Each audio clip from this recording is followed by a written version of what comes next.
طه ما أنزلنا عليك القرآن لتشقى إلا تذكرة لمن يخشى এইভাবে অল্প পৃষ্ঠা তেলাওয়াত করে দিল, তেলাওয়াত করে শোনাইলো।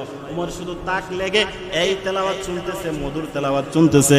ওমরের অন্তরের ভিতরে হেদায়েতের নূর ঢুকে গেছে। সুবহানাল্লাহ বলেন। ওই দিক দিয়ে পয়গম্বর দোয়া করতেছে, রব্বুল আলামিন আবু জাহেল অথবা উমর তাদের দুইজনের মধ্য থেকে একজনকে ইসলামের ছায়াতলে জায়গা দিয়ে দাও, একজনকে মুসলমান বানায়া দাও। পয়গম্বর দোয়া করতেছে। ওই দিক দিয়ে উমরের ব্যাপারে আল্লাহ পাক দোয়া কবুল করে ফেলতেছেন। সুবহানাল্লাহ বলেন। রাসূল দোয়া করছেন আবু জাহেল অথবা উমরকে দুজনের একজনকে মুসলমান বানায়া দেন, যাতে করে আমরা দ্বীনের দাওয়াত সহজে দিতে পারি। কারণ আবু জাহেল ছিল মক্কার জমিনে কাফেরদের লিডার। তার নেতৃত্বে, তার ডিরেকশনে সমস্ত মূর্তি পূজা চলতো। আর উমর এমন রাগান্বিত ছিল, সে যেদিকে যাইতো তার বিরুদ্ধে দাঁড়ানোর মতো কোনো রক্তচক্ষু ছিল না, কোনো মানুষ ছিল না। আল্লাহ রাসূল দোয়া করলেন এই দুইজনের মধ্য থেকে একজনকে আল্লাহ আপনি মুসলমান বানায় দেন। যাই হোক, উমর বলতেছে, বোন আমার, এত মধুর তেলাওয়াত জিন্দেগিতে শুনি নাই। এই তেলাওয়াত তুমি কোথায় থেকে শিখেছো? কে তোমাকে শিখাইলো? ওই ব্যক্তিটা জানে কেমন মধুর। সুবহানাল্লাহ। এই তেলাওয়াত আমিও করতে চাই, আমাকে নিয়ে যাও, ওই আব্দুল্লাহর ছেলে মুহাম্মদের কাছে নিয়ে যাও, আমাকে কালিমা পড়ে মুসলমান বানায়া দাও। সুবহানাল্লাহ বলেন। উমরের মন ডাক দিয়ে বলতেছে, এই নাপাক অবস্থায় তোমাকে মুসলমান বানানো যাবে না। আগে ওযু করো, গোসল করো, পবিত্রতা হাসিল করো, তারপরে তোমাকে নিয়ে যাব রাসূলুল্লাহর দরবারে। ওযু গোসল করে পবিত্র করে ভাই বোন চলছে রাসূলুল্লাহর দরবারে। সুবহানাল্লাহ বলেন। উমরের হাতে তেলাওয়াত রাসূলের দরবারে যখন চলে যাচ্ছে, অন্যান্য সাহাবায়ে কেরাম দেখে বলতেছে, উমর হয়তো রাসূলের কল্যাণ নেওয়ার জন্য আসতেছে। রাসূল তো তাকিয়ে রইছে উমরের চেহারার দিকে। রাসূল বলে, না না, অন্যান্য দিনের মতো আজকে মনে করিও না, আজকে আমি উমরের চেহারার মধ্যে হেদায়েতের নূর তাকায় দেখতেছি। সুবহানাল্লাহ। উমর রাসূলের দরবারে গিয়ে বলেন, ইয়া রাসূলুল্লাহ, পয়গম্বর আবু জাহেল ঘোষণা দিয়েছে আপনার কল্যাণ নেওয়ার জন্য, আমি আপনার কল্যাণ আলাদা করার জন্য নাঙ্গা তরবারি নিয়ে আমি বাহির হয়ে গেছি।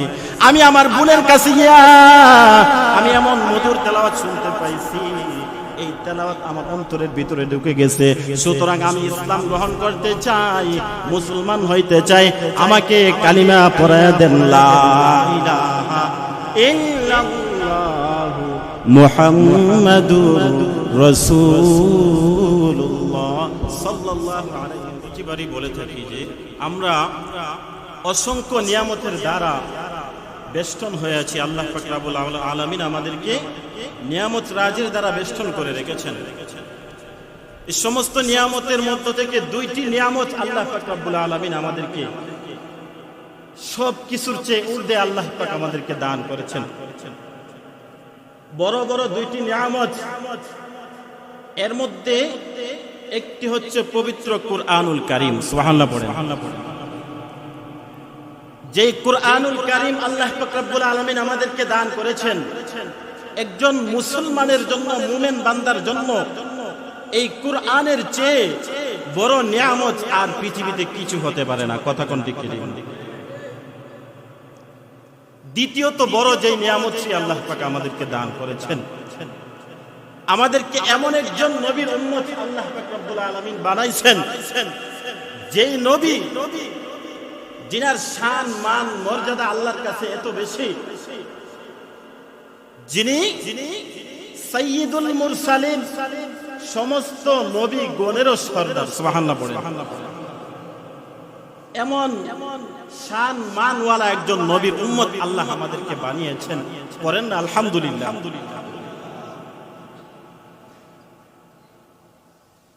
এমন নবীর উম্মত আল্লাহ পাক আমাদেরকে বানাইছেন।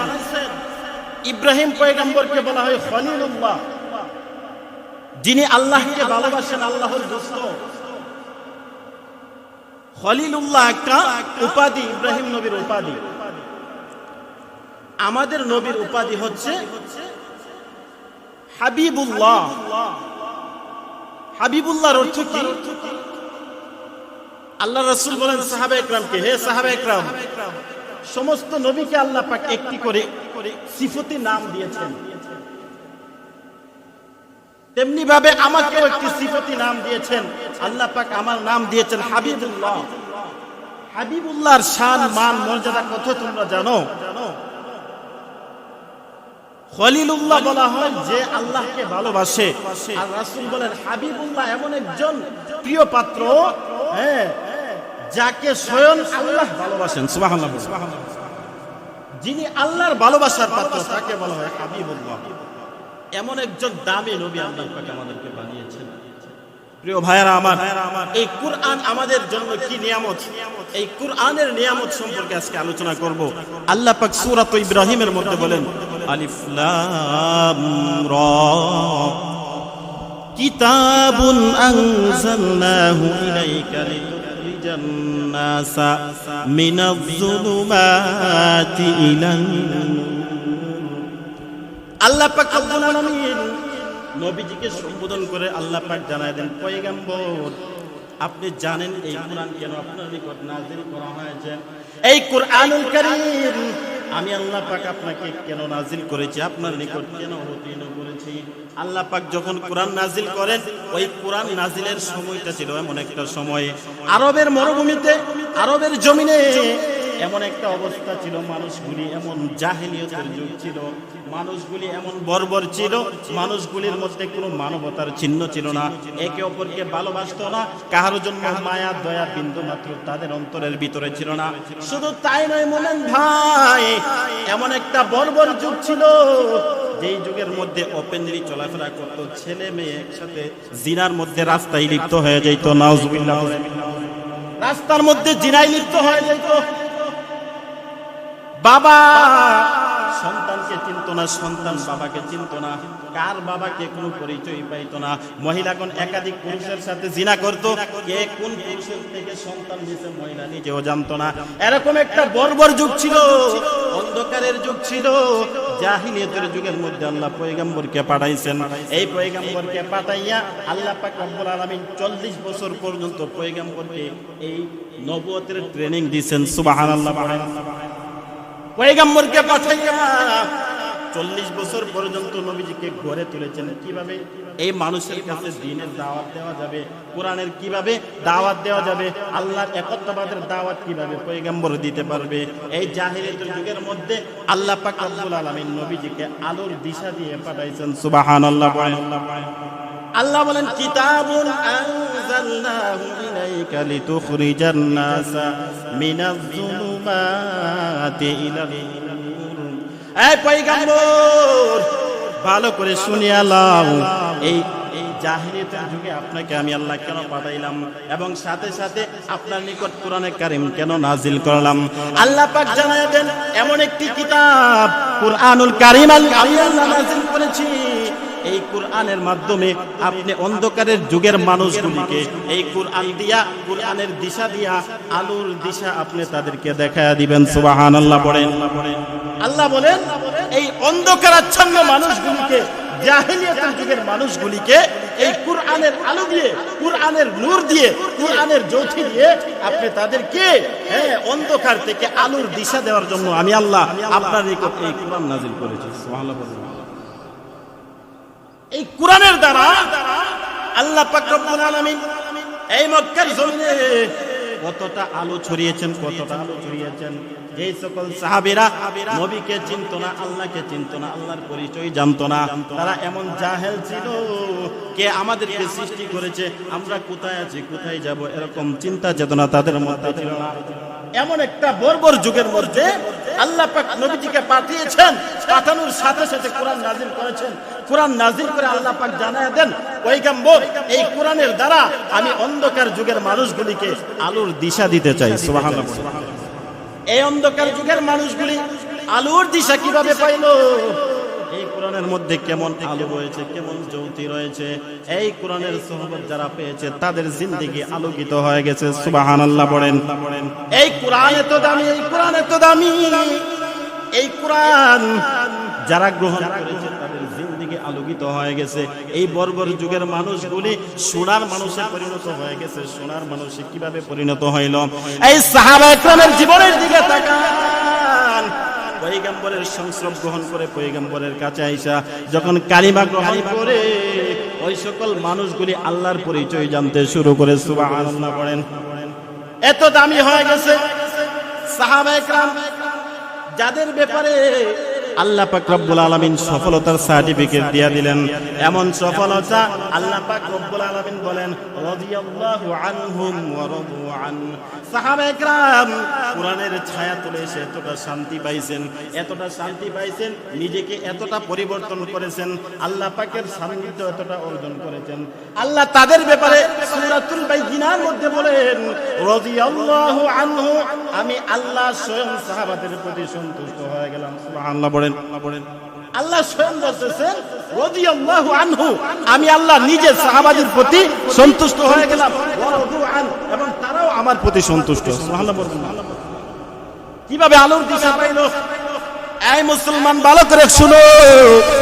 পয়গম্বরের এই দলিলের সাহাবী হযরত উমর ফারুক রাদিয়াল্লাহু তাআলা আনহু এমন একজন সাহাবী যিনি ইসলাম গ্রহণ করার আগে এতটাই অশৃঙ্খল ছিল, এতটাই ভয়ানক ছিল, যার ভয়ে পয়গম্বর আরবী এবং অন্যান্য সাহাবীগুলি এই দ্বীনের দাওয়াত প্রকাশ্যে দিতে পারতেন না। উমর এতটা রাগান্বিত ছিল, উমরের ভয়ে প্রকাশ্যে ইসলামের দাওয়াত দিতে পারে নাই। উমরের তরবারি এতটা রাঙ্গা ছিল, কোনো রক্তচক্ষুর বই করতো না, কোনো মানুষকে বই করতো না। একদিন আবু জাহেল সমস্ত কুফফারদেরকে একত্রিত করে ঘোষণা করে দিল।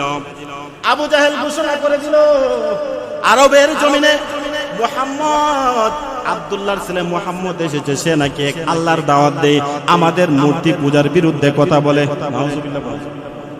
আবু জাহেল সমস্ত কুফফারে মক্কাকে একত্রিত করে বলতেছে মুহাম্মদ নামের এক ব্যক্তি, আব্দুল্লাহর ছেলে মুহাম্মদ, আমরা এতদিন যাবত, শত শত বছর যাবত মূর্তি পূজা করে এসেছি, আমাদের বাপ দাদা মূর্তি পূজা করে এসেছে। এখন আব্দুল্লাহর ছেলে মুহাম্মদ বলে মূর্তি বলতে নাকি কিছুই নাই, এগুলি ভুয়া, হ্যাঁ তার নাকি এক প্রভু আছে, আল্লাহ আছে, আমাদের মূর্তির বিরুদ্ধে কথা বলে।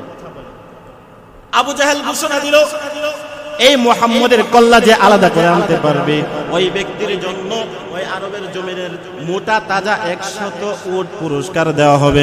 নাউজুবিল্লাহ বলেন। আবু জাহেল ঘোষণা দিয়ে দিল মুহাম্মদের কল্লা যে আলাদা করে আনতে পারবে তার জন্য 100 মোটা তাজা উট পুরস্কার আছে। এই মজলিসের মধ্যে থেকে হযরতে ওমর নাঙ্গা তলোয়ার নিয়ে দাঁড়ায় গেল।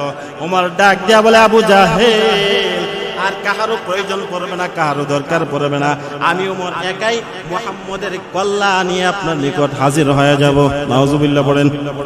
ওমর দৌড়ায়, লঙ্গা তলোয়ার নিয়ে দৌড়াইতেছে মুহাম্মদের কল্লা আনার জন্য।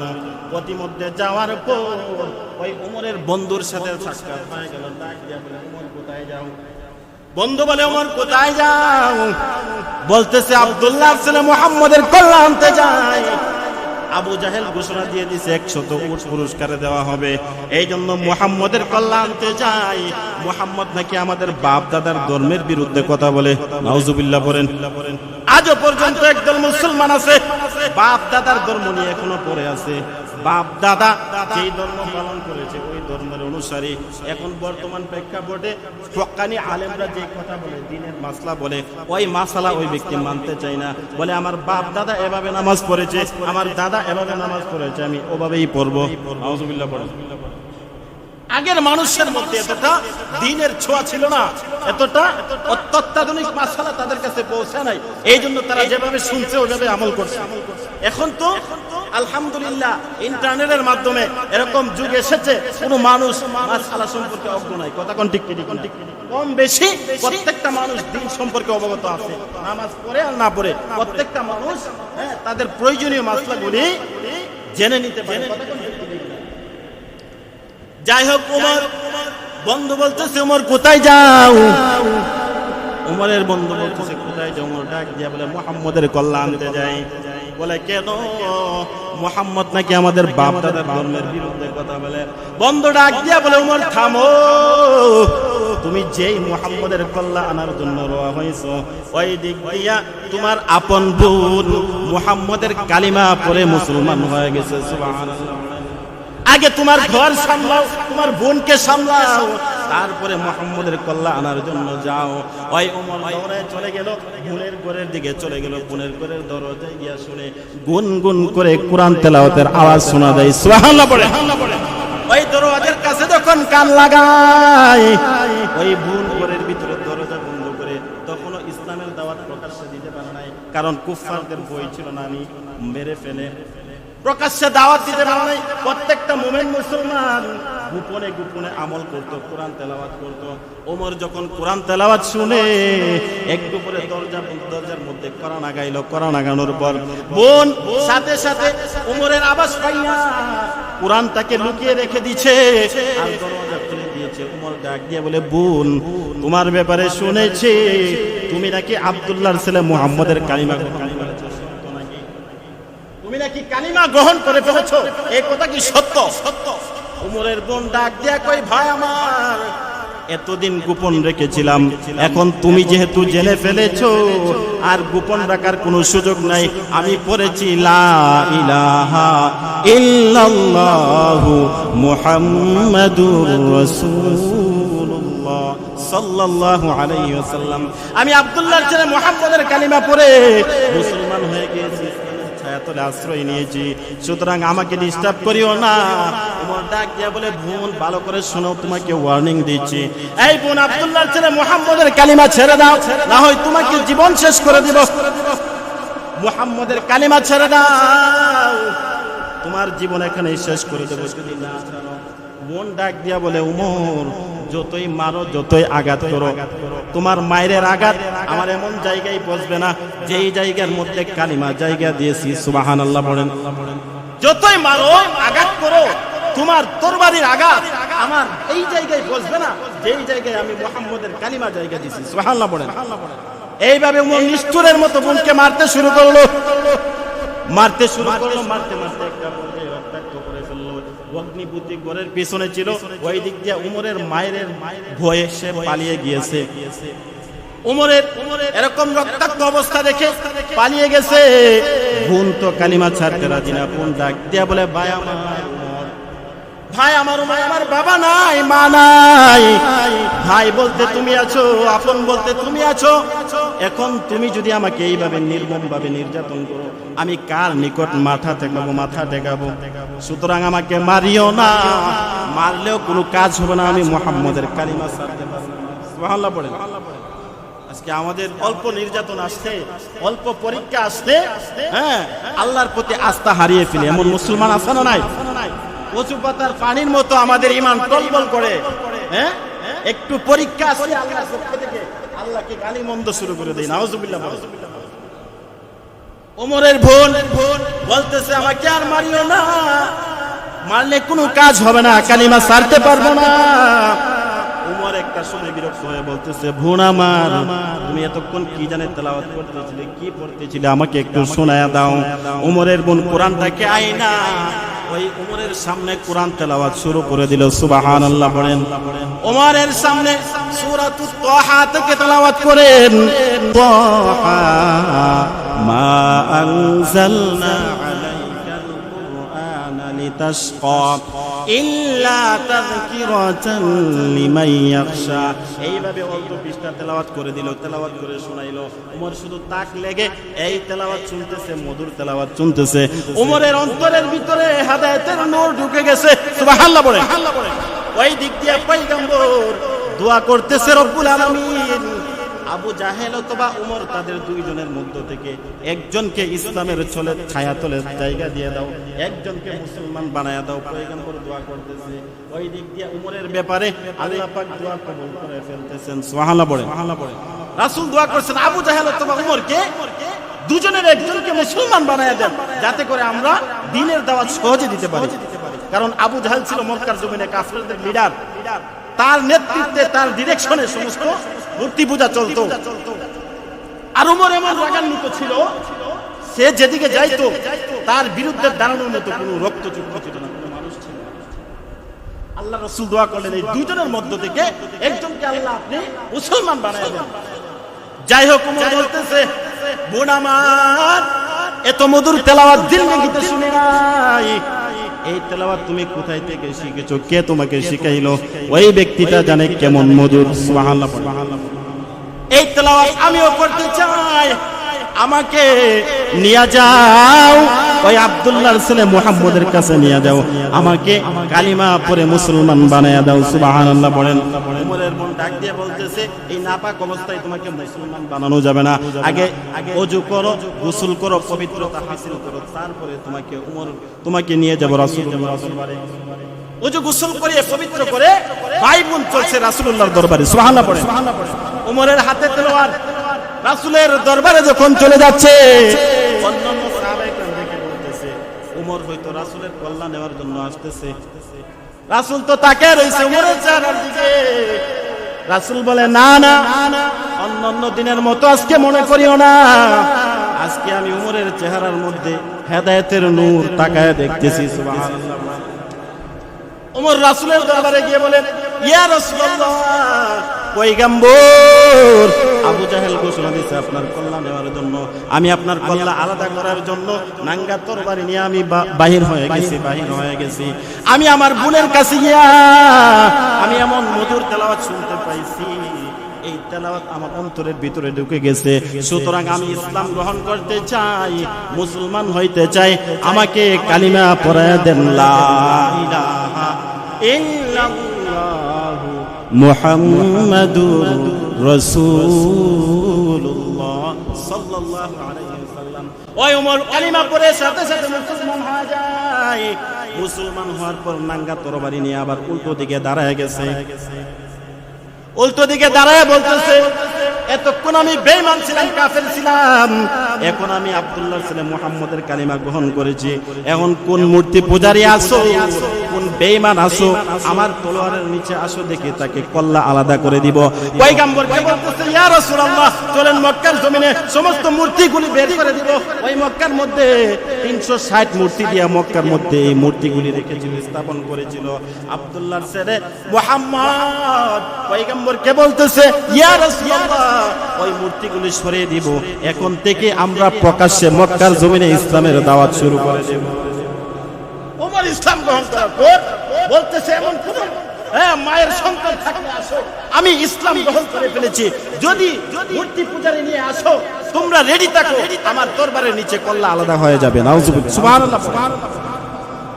ওমর এতটা শক্তিশালী ছিল, এতটা সাহসী ছিল, এই কোরআনের ছায়াতলে এসে, কোরআনের তেলাওয়াতে এসে, কোরআনের তেলাওয়াত শুই না, ওই উমরের জীবন পরিবর্তন হয়ে গেছে। সুবহানাল্লাহ।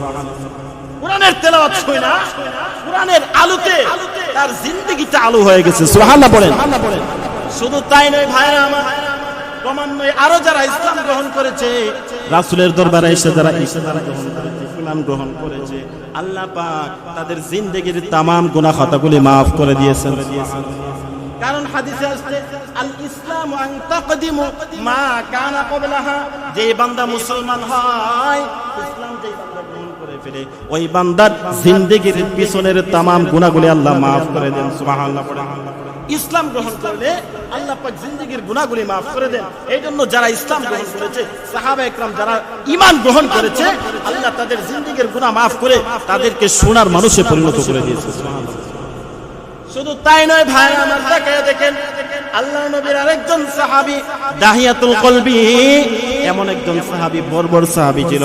ওই সাহাবী কি করত, ওই মক্কার জমিনে তখন আইন জারি ছিল, কোন মায়ের ঘরে যদি কন্যা সন্তান জন্মগ্রহণ করে, ওই কন্যা সন্তানকে জীবিত রাখা যাবে না, সাথে সাথে মাটিতে পুঁতে দেওয়া হবে। কন্যা সন্তানকে জীবিত রাখছে না। দাহিয়াতুল কলবি পর 4-5টা সন্তানকে এই কন্যা সন্তান হওয়ার কারণে জীবিত অবস্থায় মাটির মধ্যে চাপা দিয়ে দিয়েছে। নাউজুবিল্লাহ। এক পর্যায়ে তার স্ত্রীর গর্ভে সন্তান আসছে, সে বাহিরে চলে যাবে ব্যবসার কাজে। বিবিকে বলতেছে, বিবি আমার, তোমার গর্ভে যে সন্তানটা আছে, এই সন্তানটা যদি মেয়ে সন্তান হয়, আমি তো বাহিরে চলে যাব, দীর্ঘদিন যাবত বাসার মধ্যে ফিরবো না, বছর কি বছরও চলে যেতে পারে, সুতরাং যে সন্তান তোমার পেটের মধ্যে আছে, ভূমিষ্ঠ হওয়ার পর যদি তাকায় দেখো এই সন্তানটা মেয়ে সন্তান, তাহলে এই সন্তানটাকে তুমি জীবিত অবস্থায় মাটির মধ্যে পুঁতে দিবা। নাউজুবিল্লাহ বলুন। যাই হোক, এক পর্যায়ে দাহিয়াতুল কলবির স্ত্রীর ঘরে কন্যা সন্তান জন্ম হলো। দাহিয়াতুল কলবি দীর্ঘদিন যাবত ব্যবসার কাজে বাইরে আছেন। 4-5 বছর পর যখন এই সন্তান বাড়িতে আসলো, আয়েশা দেখি বিবি ওই কন্যা সন্তানটাকে মারে নাই, ওই সন্তানটা বড় হয়ে গেছে, কথা বলতে পারে, কথা বলতে পারে। দাহিয়াতুল কলবি ডাক দিয়া বলে, বিবি আমার, এই সন্তানটাকে, মেয়ে সন্তানটাকে, তার পরিচয় কি? স্ত্রী বলে, যেই সন্তানটা আপনি গর্ভে রেখে গিয়েছিলেন, এই সন্তান মেয়ে সন্তান জন্মগ্রহণ করেছে, আমি তাকে পুঁতে ফেলি নাই, আমি তাকে মারি নাই, তাকে জীবিত রেখেছি। দাহিয়াতুল কলবি বলে, কি কাজ করলাম? মানুষে তো আমাকে তিরস্কার করবে, অবজ্ঞা করবে, এই মেয়ে সন্তান আমি জন্ম দিয়েছি, সুতরাং তাকে পুঁতে ফেলবো। ওই মেয়েটাকে নিয়ে জঙ্গলে চলছে, তাকে মাটির মধ্যে পুঁতে দিবে। এক পর্যায়ে জঙ্গলে গিয়ে গর্ত করে মেয়েটাকে মাটির মধ্যে পুঁতে দিয়েছে। পুঁতে দেওয়ার সময় কি বিদারক ঘটনা, মেয়েটা বলতেছে, বাবা আমার, আমাকে যদি রাখতে না চান আপনি আমাকে ত্যায্য করে দেন, আমাকে দূরে সরাইয়া দেন, তারপরেও আমাকে মেরে ফেলিয়েন না, আমাকে মাটিতে পুঁতে ফেলিয়েন না, আমাকে অন্যত্রে ছেড়ে দেন, আমি আমার মতো জীবন যাপন করব। কিন্তু দাহিয়াতুল কলবির নিষ্ঠুর অন্তরে এই মায়ার কথা, তার মায়া লাগে না, কান্না হয় নাই। দাহিয়াতুল কলবি নিষ্ঠুর হইয়া ওই মেয়েটাকেও মাটির মধ্যে পুঁতে দিয়েছে জীবিত অবস্থায়। নাউজুবিল্লাহ বলেন। জীবিত অবস্থায় মেয়েটাকে পুঁতে দিয়েছে। একটা পর্যায়ে তার এই ভুলগুলি সে বুঝতে পারছে। রাসূলুল্লাহর দরবারে আয়েশা বলতেছে, ইয়া রাসূলুল্লাহ, আমার মতো জঘন্য পাপ কেউ করে নাই। আমি একটা জীবিত মেয়েকে, মেয়েটা কথা বলতে পারে, বড় হয়ে গেছে, ওই মেয়েটাকে আমি জীবিত অবস্থায় পুঁতে দিয়েছি, আল্লাহ কি আমাকে ক্ষমা করবে কিনা? রাসূল বলতেছেন, তুমি না বুঝে করেছো, ইসলাম গ্রহণ করতে পারো নাই, বুঝো নাই, সুতরাং তওবা করতে পারলে আল্লাহ পাক ক্ষমা করে দিবে। ওই দাহিয়াতুল কলবি আল্লাহর রাসূলের দরবারে আয়েশা এমন ভাবে তওবা করতে, ডাক দিয়া বলে, আমি জীবনের মতো তওবা করলাম, আমাকে পড়ায় দেন কালিমার বাণী লা ইলাহা ইল্লাল্লাহ। করার পরে এতটা পরিবর্তন হয়েছে, এতটা নিজেকে শুধরিয়ে নিয়েছে যে সোনার মানুষে পরিণত হয়ে গেছে। সুবহানাল্লাহ বলেন। শুধু তাই নয় ভাইরা আমার, ভারতবর্ষের কাল্লার উনি এক মদখোর ছিল, সে সর্ব অবস্থায় নেশা করত, তার নাম বিশরে হাফি। ইতিহাসের পাতায় দেখা যায় ওই ভারতবর্ষের ওই ওলিদের কাতারে তার নামটা উঠে গেছে, তার স্মরণ করে লেখা আছে তার নামটা বিশরে হাফি, তার নাম। সে প্রথম অবস্থায় মদ পান করত, আল্লাহকে চিনত না, রাসূলকে চিনত না। একদিন মদ পান করে বাহির থেকে নেশাগ্রস্ত অবস্থায় ঘর থেকে বের হয়েছে। ঘর থেকে বের হওয়ার পর নেশাগ্রস্ত অবস্থায় মাতলামি করতেছে। তার সামনে একটা কাগজের টুকরা পাইলো, একটা কাগজের টুকরা পড়ছে, ওই কাগজের টুকরার মধ্যে কোরআনের আয়াত লেখা, আরবি লেখা। সুবহানাল্লাহ। ওই আরবি লেখা দেখা বিশেষ ওই যুবক এই লেখাটাকে মায়া করে, আদর করে এই কাগজটাকে উঠাইয়া পরিষ্কার করে চুমুকে তার ঘরের ভিতরে উপরে তাকের মধ্যে রেখে দিয়েছে। এটাকে আতর দিয়া, খুশবু দিয়া, সুঘ্রাণ করে এটাকে হেফাজতে রেখে দিয়েছে।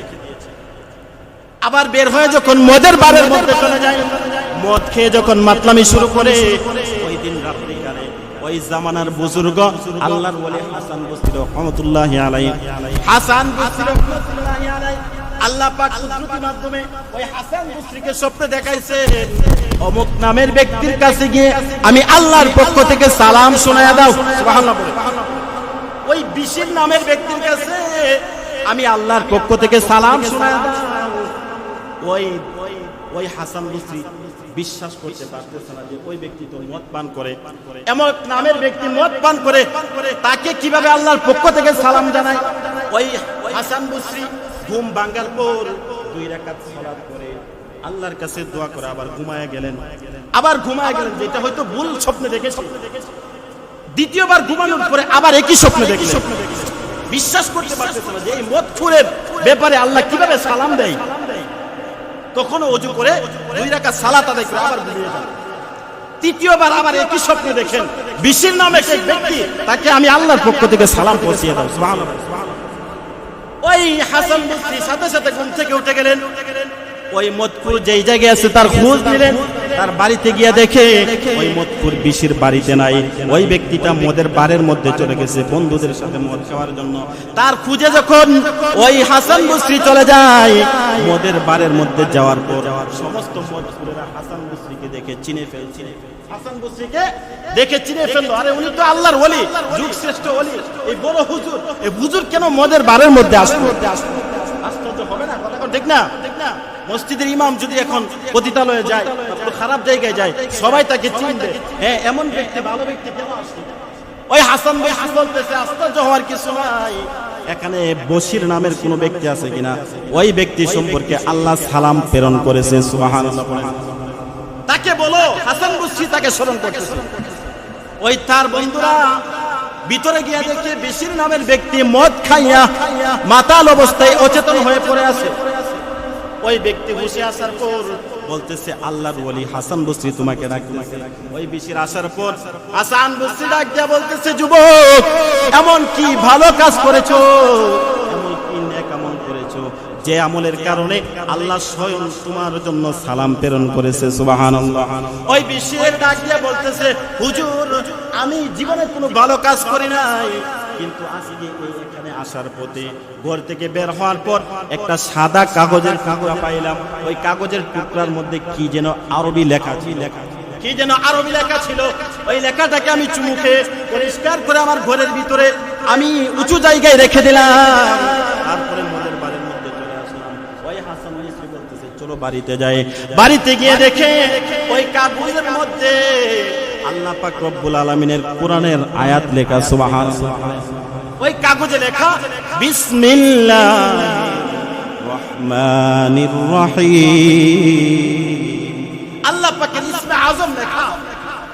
তখন হাসান বসরি আর বুঝতে বাকি নাই, আরে তোমার এই আমলটা আল্লাহ এত পছন্দ করেছেন, তোমাকে স্বয়ং আল্লাহ সালাম দিয়েছেন, সুতরাং তুমি ওযু করো, গোসল করো, তোমাকে আমি মুসলমান বানিয়ে তোমাকে আমার কাতারে নিয়ে আসবো। সুবহানাল্লাহ, সুবহানাল্লাহ। এরপর থেকে বিশরে হাফি এতটা আল্লাহর ওলি হয়ে গেছেন, সে কোনোদিন জুতা পরে জমিনের মধ্যে হাঁটে নাই। সুবহানাল্লাহ। লোকেরা প্রশ্ন করলে বলে যে জমিনটা নবীজির জন্য আল্লাহ সেজদার জায়গা বানিয়েছে, এই জমিনের মধ্যে আমি বিশরে হাফি জুতা পরে হাঁটতে পারি না, আমি জুতা পরে হাঁটতে পারি না, এই জমিন পবিত্র। সুবহানাল্লাহ, সুবহানাল্লাহ। এতটা আল্লাহ বলি হয়ে গেছে, এখনো পর্যন্ত মানুষের তার নাম স্মরণ করে। একটাই কারণ, কোরআনকে মহব্বত করেছে, কোরআনের আয়াতকে ভালোবেসেছে, কোরআনকে বুকে জায়গা দিয়েছে, এই জন্য আল্লাহ তাকে কবুল করে নিয়েছে। এই জন্য প্রিয় ভাইরা আমার, আমরা যদি দামি হতে চাই, আমরা যদি আল্লাহর প্রিয় বান্দা হতে চাই, কোরআনকে মহব্বত করতে হবে। কথা কোন ঠিক না? আল্লাহ পাক আমাদের সকলকে কোরআনের সাথে সুসম্পর্ক রেখে মহব্বত রেখে চলার তৌফিক দান করেন। আমিন, আমিন। আমার কোরআনকে মহব্বত করতে হলে যেই ঘরের মধ্যে কোরআন তেলাওয়াত করা হয়, যেই ঘরের মধ্যে আল্লাহর কোরআনের ইবাদত করা হয়, আল্লাহর ইবাদত করা হয়, এই ঘরকেও পরিপাটি করতে হবে। কথা কোন ঠিক না? এজন্য কে আছেন আল্লাহর ঘরের জন্য 1000 টাকা দান করবেন অল্প সময়ে ইনশাআল্লাহ। কে আছেন আল্লাহর ঘরের জন্য 1000 টাকা, 500 টাকা দান করবেন? প্রতি সপ্তাহে আপনারা দান করে থাকেন, আলহামদুলিল্লাহ। আপনাদের দানের মাধ্যমে এই মসজিদ এই পর্যন্ত এসেছে, আপনাদের কাছে অনেক কৃতজ্ঞ। এই জন্য দানের আলবি আমাদের সভাপতি সাহেবের নাতি আলবি 200 টাকা